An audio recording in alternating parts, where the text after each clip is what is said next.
اس کے بعد تفسیر شروع ہو جائے. تفسیر کبیر اور تفسیر عزیزی سے یہ فوائد میں بیان کرتا ہوں، اور تفسیر نعیمی سے بھی،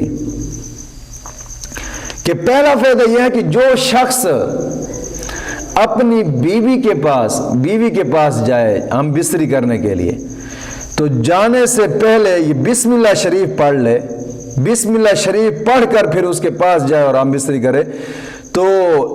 اس میں فائدہ ایک تو یہ ہوگا کہ اس کی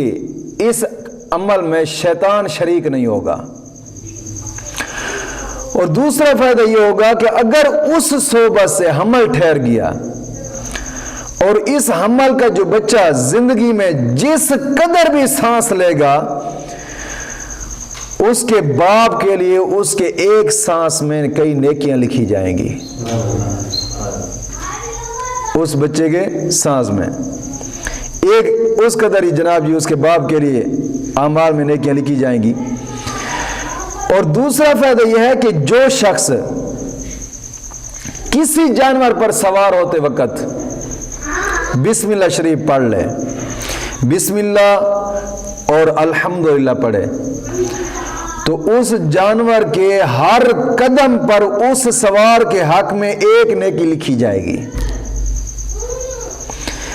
اور تیسرا فائدہ اس سے یہ ہوتا ہے کہ جو شخص کشتی میں سوار ہوتے وقت بسم اللہ اور الحمدللہ پڑھ لے، جب تک وہ اس میں سوار ہے، اللہ رب العزت کے پاک فرشتے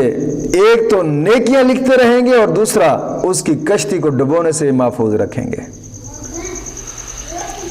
اور جو بیمار بسم اللہ کہہ کر دیسی دوا پی لے تو مولا کریم شفا عطا فرمائے گا. دیسی دوا پی لے بسم اللہ پڑھ کر تو مولا کریم شفا عطا فرمائے گا.